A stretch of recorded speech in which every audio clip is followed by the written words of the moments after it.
Hello, my dear students and viewers. How are you? I think you are fine. I am also fine. Welcome in my channel, Learn English with Jaman.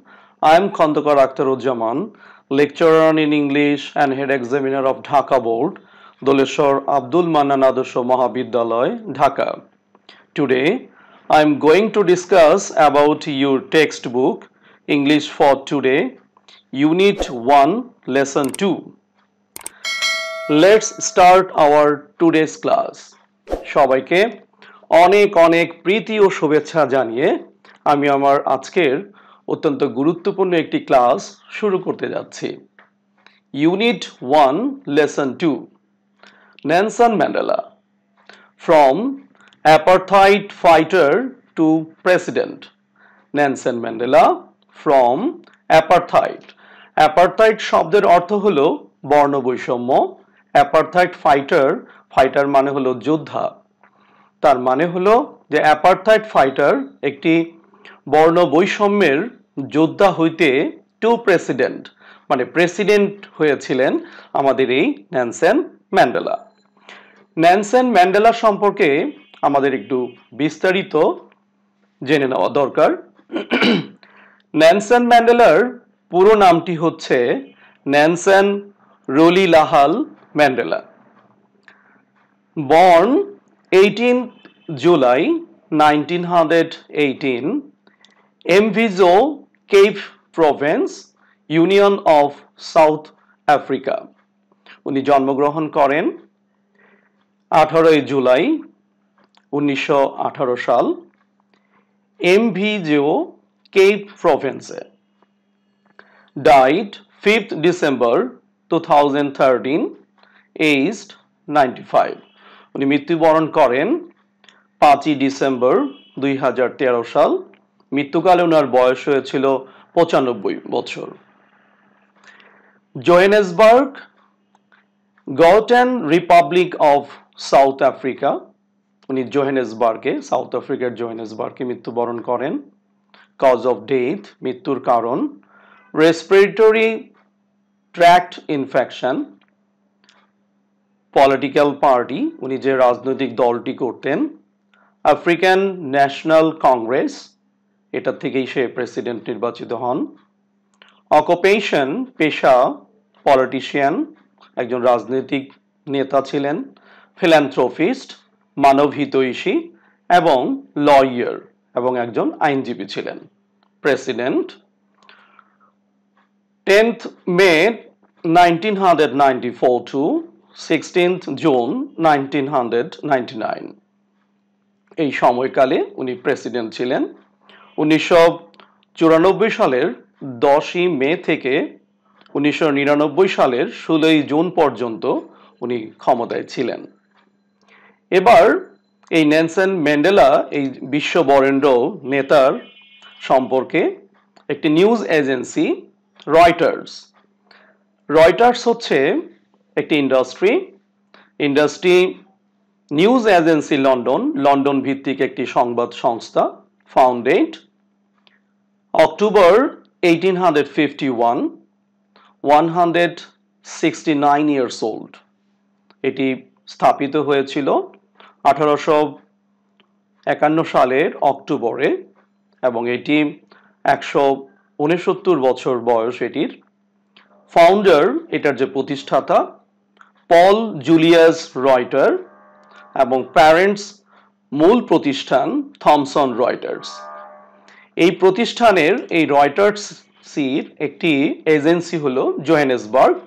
এই জোহেনেসবার্গের রয়টার্সের মাধ্যমে এই সংবাদ সংস্থার মাধ্যমেই Nelson Mandela সম্পর্কে যা কিছু লেখা হয়েছিল 15 ডিসেম্বর 2013 সেটি আমাদের এই এইচএসসিতে টেক্সট বুকে লিপিবদ্ধ করা হয়েছে। এবার আমরা মূল প্যাসেজটি পড়ে নেব। নেলসন ম্যান্ডেলা গাইডেড তার মানে নেলসন ম্যান্ডেলা পরিচালনা করেন সাউথ আফ্রিকাকে from the shackles of apartheid to a multiracial democracy as an icon of peace and reconciliation who came to embody the struggle for justice around the world. Nelson Mandela guided, Nelson Mandela পরিচালন করেন South আফ্রিকাকে। Guided এই শব্দটি পরিচালনা করা, that means conducted, handled অথবা লিডেড। তার মানে হলো Nelson Mandela guided, Nelson Mandela handled, conducted South আফ্রিকাকে পরিচালনা করেন from the shackles. Shackles means শেকল বা শৃঙ্খল, অথবা আমরা এটাকে ইংরেজিতে বলতে পারি চেইন অফ অ্যাপারথাইড। অ্যাপারথাইড শব্দের অর্থ হলো বর্ণ বৈষম্য, যেটাকে আমরা বলতে পারি রেস হ্যাট্রেড, বর্ণ বৈষম্য। তার কিসের বর্ণ বৈষম্য?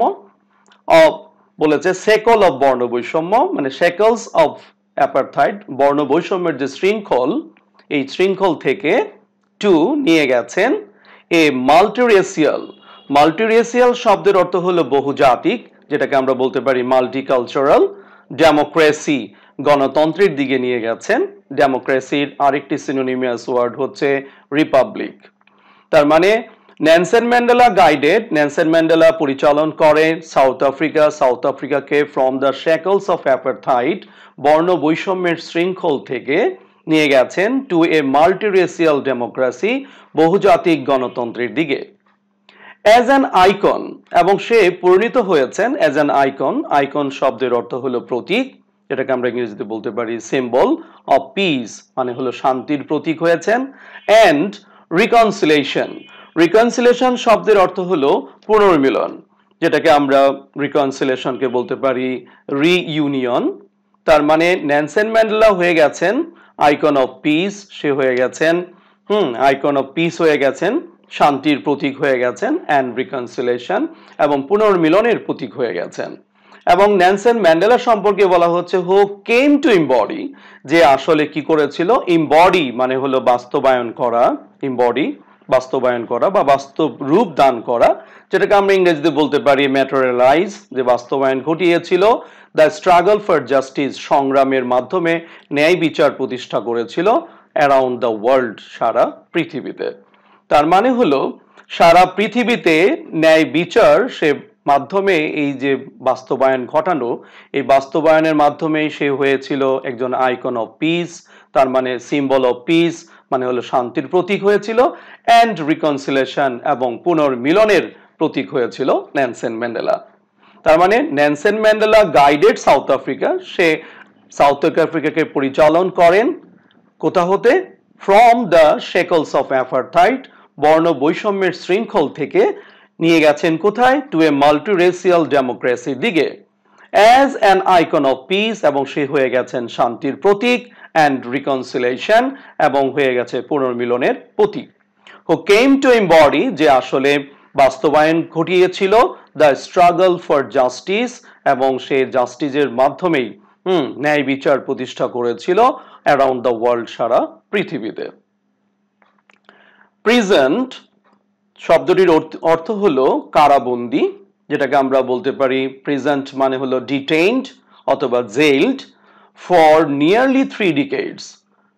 3 decades শব্দের অর্থ হলো 3 মানে হলো 3, ডিকেডস মানে হলো দশক, 3 দশক। প্রত্যেক দশকে যদি 1 দশক সমান 10 বছর, তার মানে হলো 30 বছরের কাছাকাছি সে ইমপ্রেজেন্ট থেকেছে, বন্দী থেকেছে, ফর হিজ ফাইট, তার সংগ্রামের জন্য, অ্যাগেনস্ট বিরুদ্ধে, হোয়াইট মাইনরিটি। মাইনরিটি শব্দের অর্থ আমরা বলবো সংখ্যালঘু, যেটাকে আমরা বলতে পারি ইনফেরিয়রিটি রুল, মানে হলো এখানে শাসন। তার মানে হলো সংখ্যালঘু যে শাসক যারা ছিল বা শাসন যারা করেছে তাদের বিরুদ্ধে সে প্রায় 30 বছরের কাছাকাছি সময় সংগ্রাম করেছে এবং ইমপ্রিজন্ড থেকেছে, সে বন্দী জীবনযাপন করেছে। ম্যান্ডেলা নেভার লস, সে কখনো হারিয়ে ফেলেনি হিজ রিজলভ। রিজলভ শব্দের অর্থ হলো সংকল্প বা দৃঢ় সংকল্প, যেটাকে আমরা বলবো ফার্মনেস, টু ফাইট, যুদ্ধ করার ক্ষেত্রে, ফর হিজ পিপলস, তার জনগণের জন্য, জনগণের ইমানসিপেশন। ইমানসিপেশন শব্দের অর্থ হলো মুক্তি, জনগণের মুক্তির জন্য সে যুদ্ধ করতে কখনোই Mandela never lost his resolve, সে কখনোই তার যে দৃঢ় সংকল্প সেটাকে সে কখনোই নেভার লস্ট, কখনো হারিয়ে ফেলেনি তার সংকল্পকে, টু ফাইট, যুদ্ধ করার ক্ষেত্রে, ফর হিজ পিপলস ইমানসিপেশন, জনগণের মুক্তির জন্য। জনগণের মুক্তির জন্য তার যে অদম্য যে আগ্রহ বা যে ইচ্ছা, দৃঢ় সংকল্প, সেটা সে কখনোই হারিয়ে ফেলেনি। হি ওয়াজ ডিটারমাইন্ড, সে ছিল দৃঢ় প্রতিজ্ঞাবদ্ধ, টু ব্রিং ডাউনকে আমরা বলবো নিশ্চিহ্ন করে দেওয়া, ব্রিং ডাউন অ্যাপারথাইড, বর্ণ বৈষম্যকে নিশ্চিহ্ন করে দেওয়ার ক্ষেত্রে তার যে দৃঢ় সংকল্প, হোয়াইল অ্যাভয়েডিং, এবং সেই সংকল্প বাস্তবায়নের ক্ষেত্রে সে সবসময় এড়িয়ে চলেছে। অ্যাভয়েডিং মানে হলো এড়িয়ে চলা, এ সিভিল ওয়ার, গৃহযুদ্ধ। তার মানে সে সবসময় গৃহযুদ্ধকে এড়িয়ে, হি ওয়াজ ডিটারমাইন্ড, সে দৃঢ় প্রতিজ্ঞ ছিল, টু ব্রিং ডাউন অ্যাপারথাইড, সে বর্ণ বৈষম্যকে নিশ্চিহ্ন করে দিবে। হিজ প্রেস্টিজ, এই যে তার যে প্রেস্টিজ, এবং প্রেস্টিজ মিনস হলো মর্যাদা, যেটাকে আমরা বলি ডিগনিটি, হিজ প্রেস্টিজ অ্যান্ড কারিশমা, এবং তার যে প্রতিভা, যেটাকে আমরা বলি চার্ম, হেল্পড হিম, সাহায্য করেছে তাকে, win the support of the world, সারা পৃথিবীর সমর্থন পেতে তাকে সাহায্য করেছে হলো হিজ প্রেস্টিজ, তার মর্যাদা, এবং কারিশমা, এবং তার যে প্রতিভা। এটার মাধ্যমেই সে কি করেছে, উইন করতে পেরেছে, win the support of the world, সারা পৃথিবীর যে সমর্থনকে সে জয় করে নিতে পেরেছে তার দুটো জিনিসের মাধ্যমে, একটি হচ্ছে his prestige, his dignity, and his charisma, that means charm. এবার আমরা তার পরবর্তী প্যারাতে চলে যাব। শুরুতেই আমরা ডাবল ইনভার্টেড কমা দেখে নিচ্ছি। ডাবল ইনভার্টেড কমা এখানে শেষ হয়েছে, এবং নারেশনে যেরকম থাকে, বক্তা থাকে পেছনে, ঠিক এখানেও ঠিক সেম। শুরুতে, বক্তব্যের শুরুতে উনি যেটা বলেছে, আই হেট, আমি ঘৃণা করি, রেস, রেস মানে হলো আমরা বলবো যে জাতিগত, যেটাকে আমরা বলি ন্যাশন, ডিসক্রিমিনেশন মানে হলো বর্ণ বৈষম্য। ম্যান্ডেলা বলছে যে আই হেট রেস ডিসক্রিমিনেশন, আমি ঘৃণা করি জাতিগত বৈষম্যকে। ডিসক্রিমিনেশনকে আমরা আরটি সিনোনিমিয়াস ওয়ার্ড বলতে পারি ইনইকুইটি অথবা ডিসপ্যারিটি। মোস্ট ইন্টেন্সলি, অত্যন্ত গভীরভাবে আমি হেট করি জাতিগত বৈষম্যকে। And in all its manifestations, manifestation শব্দের অর্থ হলো প্রকাশ বা রূপ, যেটাকে আমরা ইংরেজিতে বলতে পারি এক্সিবিশন অথবা শোয়িং। ম্যান্ডেলা যেটা বলতেছে, আই হেট, আমি ঘৃণা করি, রেস ডিসক্রিমিনেশন, জাতিগত যে বৈষম্য, এটাকে আমি ঘৃণা করি, মোস্ট ইন্টেন্সলি মানে গভীরভাবে, গভীরভাবে আমি জাতিগত যে বৈষম্য এটাকে ঘৃণা করি। And in all its manifestations, এটা যে কোনো রূপেই প্রকাশ পাক না কেন। আই হ্যাভ ফট, আমি যুদ্ধ করেছি, ইহার জন্য, অল ডিউরিং মাই লাইফ, আমার পুরো জীবদ্দশায়। আই উইল ফাইট ইট নাও, আমি এখনো সংগ্রাম করে যাচ্ছি। And I will do so, এবং আমি এটি করে যাব, আনটিল, পর্যন্ত, the end of my days, আমার জীবনের শেষ দিন পর্যন্ত। ম্যান্ডেলা সেইড, ম্যান্ডেলা এই কথাটি বলেছে ইন হিজ অ্যাকসেপ্টেন্স স্পিচ, তার মানে হলো অ্যাকসেপ্টেন্স স্পিচ শব্দের অর্থ হলো স্বাগত ভাষণের সময়, অন বিকামিং, যখন সে হতে যাচ্ছিল সাউথ আফ্রিকার ফার্স্ট ব্ল্যাক প্রেসিডেন্ট ইন 1994। 1994 সালে নেলসন ম্যান্ডেলা যখন সে সাউথ আফ্রিকার প্রথম কৃষ্ণাঙ্গ প্রেসিডেন্ট হিসেবে যখন সে স্বাগত ভাষণ দিচ্ছিলেন, তখনই এই উপরের যে উক্তিটি উনি আমাদেরকে বলেছিলেন।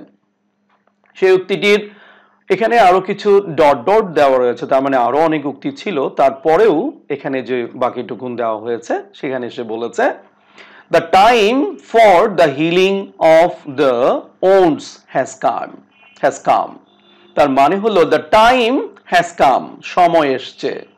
কিসের জন্য সময় এসছে? ফর দ্য হিলিং, হিলিং শব্দের অর্থ হলো আরোগ্য লাভ করা, দ্যাট মিনস কিউর বা রেমেডি। এই আরোগ্য লাভ কোত্থেকে? অফ দ্য ওন্ডস, ক্ষত থেকে, ড্যামেজ অথবা ইনজুরি থেকে, তার মানে হলো ক্ষত থেকে এবং অথবা ইনজুরি থেকে আরোগ্য লাভেরই সময় এসছে। The time has come. এই কথা থেকে আমরা এটাই বুঝতে পারি সে যে একজন গণতান্ত্রিক নেতার গণতান্ত্রিক বক্তব্যের এটি একটি সুন্দর বহিঃপ্রকাশ। দ্য টাইম হ্যাজ কাম, সময় এসছে, ফর দ্য হিলিং, আরোগ্য লাভের, অফ দ্য ওন্স, ক্ষত হইতে বা ক্ষত থেকে আরোগ্য লাভের এখনই সময় আসছে। দ্য মোমেন্ট, সময়, two bridge the chasms that divide us has come। এখানেও ঠিক একই রকমই বক্তব্যটা। দ্য মোমেন্ট, সময় এসছে, হ্যাজ কাম মানে সময় এসছে আমাদের, টু ব্রিজ, একটি সেতু বন্ধন সৃষ্টি করার, দ্য chasms মানে হলো আমরা chasms মানে হলো ফাটল বা শূন্যস্থান। এই শূন্যস্থানে এটার ইংরেজি আরেকটা হতে পারে ক্র্যাক অথবা গ্যাপ। তার মানে আমাদের যে গ্যাপ রয়েছে অথবা ক্র্যাক, যে ফাটল রয়েছে, তার মাঝখানে ব্রিজ রচনা করার সময় এসছে। দ্যাট, যে ফাটলটা, দ্যাট ডিভাইড, যেটা আমাদেরকে আলাদা করে দিয়েছিল, হ্যাঁ, আস মানে হলো আমাদের, সেই জায়গার ভিতরে আমাদের কি হয়েছে, দ্য মোমেন্ট হ্যাজ কাম, এখন সময় আসছে, টু ব্রিজ দ্য chasms, ওই ব্রিজ নির্মাণ করা ফাটলের উপর দিয়ে, দ্যাট ডিভাইস, যে ফাটলটা আমাদেরকে আলাদা করে দিয়েছিল। তো প্রিয় শিক্ষার্থীরা, এবার আমরা আরেকটি ইনভার্টেড কমাতে চলে যাচ্ছি। We have at last achieved our political emancipation. At last, সর্বশেষ, we have, আমরা, achieved মানে অর্জন করেছি, we have achieved আমরা অর্জন করেছি, our political emancipation আমাদের রাজনৈতিক যে মুক্তি সেটা আমরা অর্জন করেছি, নেলসন ম্যান্ডেলা আমাদেরকে বললেন। এবং পরবর্তী টেক্সটও আমরা দেখব যে তিনি আরো সুন্দর সুন্দর কথাগুলো বলেছেন। In 1993 কমা দিয়েছে, তারপরে আবার এটার একটা অ্যাপোজিটিভ করেছে, Mandela was awarded, Nelson Mandela পুরস্কৃত হয়েছিলেন, দ্য নোবেল পিস প্রাইজ, শান্তিতে উনি নোবেল প্রাইজ পেয়েছিলেন। অ্যান অনার, এই সম্মান, হি শেয়ার্ড, সে ভাগ করে নিতে চেয়েছেন, উইথ এফ.ডব্লিউ. ডি ক্লার্কের সঙ্গে। এফ.ডব্লিউ. ক্লার্কের একটি অ্যাপোজিটিভ দেখে নেব, দ্য হোয়াইট আফ্রিকান লিডার। তার মানে হলো এফ.ডব্লিউ. ডি ক্লার্ক সম্পর্কে এখানে আমাদের আরেকটি যে কথা বলে দিয়েছে সেটি হলো দ্য হোয়াইট আফ্রিকান লিডার।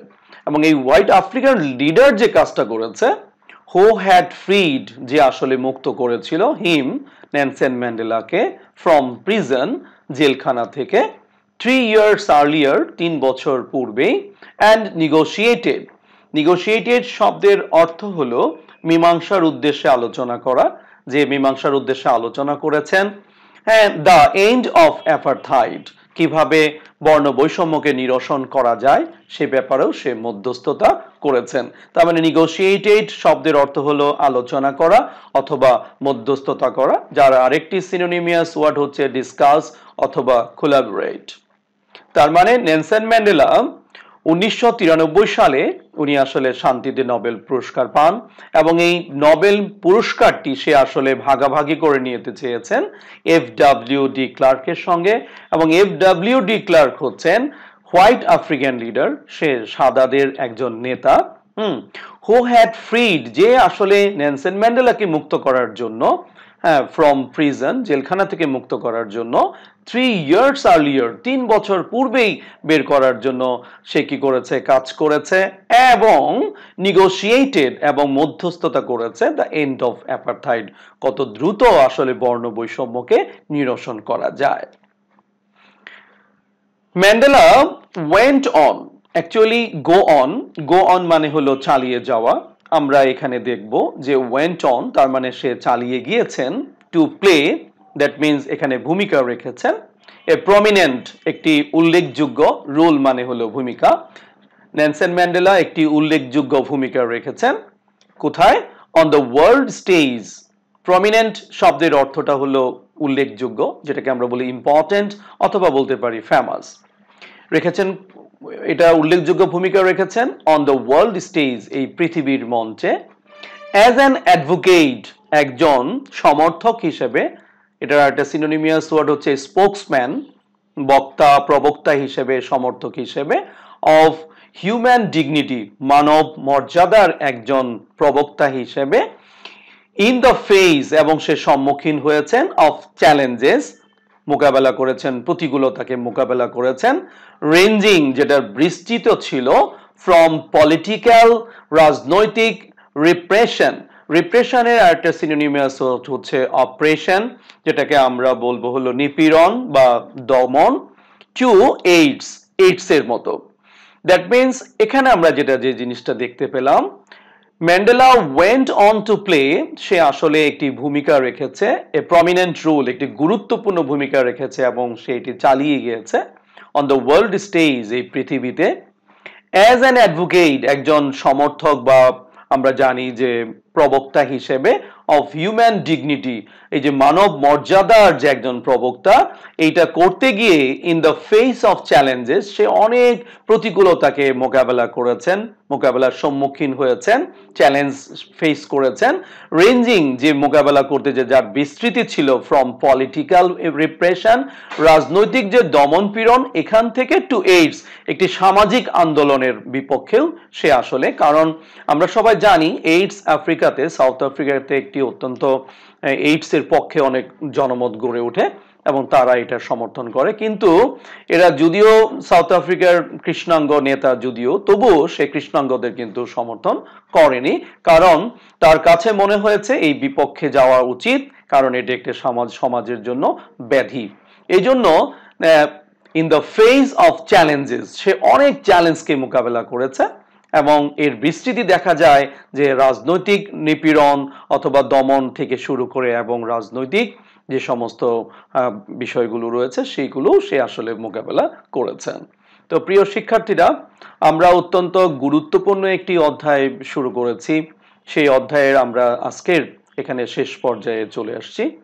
আবারও অনেক অনেক প্রীতি ও শুভেচ্ছা জানিয়ে আমি আমার আজকের ক্লাসটি এখানেই শেষ করব এবং যাওয়ার আগে একটি কথা বলবো, এই সমস্ত বিশ্ব বরেণ্য নেতাদের জীবন সম্পর্কে আমাদের অত্যন্ত ভালো করে বুঝে জেনে নেওয়া উচিত, কারণ নেলসন ম্যান্ডেলার সম্পর্কে আমরা জানবো, বিভিন্ন পরীক্ষাতে নেলসন ম্যান্ডেলা সম্পর্কে বিভিন্ন কোশ্চেন হয়ে থাকে, বিশেষ করে ভর্তি যুদ্ধে বিভিন্ন পরীক্ষাতে আমরা দেখব যে ওনার পুরো নামটা কি, উনি কোথায় জন্মগ্রহণ করেন, উনি কি রোগে মারা যান, অথবা ওনার রাজনৈতিক জীবনে উনি যে প্রেসিডেন্ট হয়েছিলেন তার সময়কাল কত ছিল এবং সে কোন রাজনৈতিক দল থেকে আসলে রাজনীতিটা করেছেন।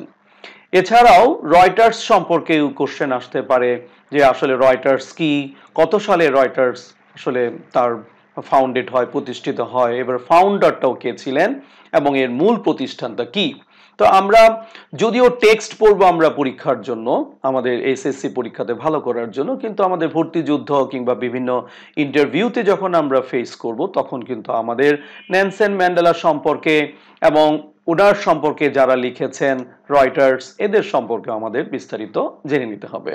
তো আমি আর কথা বাড়াবো না, আমি এটি আমার প্রথম খণ্ডটি এখানে তোমাদেরকে পরিবেশন করলাম, আবারও দ্বিতীয় খণ্ড নিয়ে হাজির হব অতি শীঘ্রই। টিল দেন, আল্লাহ হাফেজ, সবাইকে আবারও শুভেচ্ছা জানিয়ে আমি আমার আজকের ক্লাসটি এখানে শেষ করছি। আল্লাহ হাফেজ।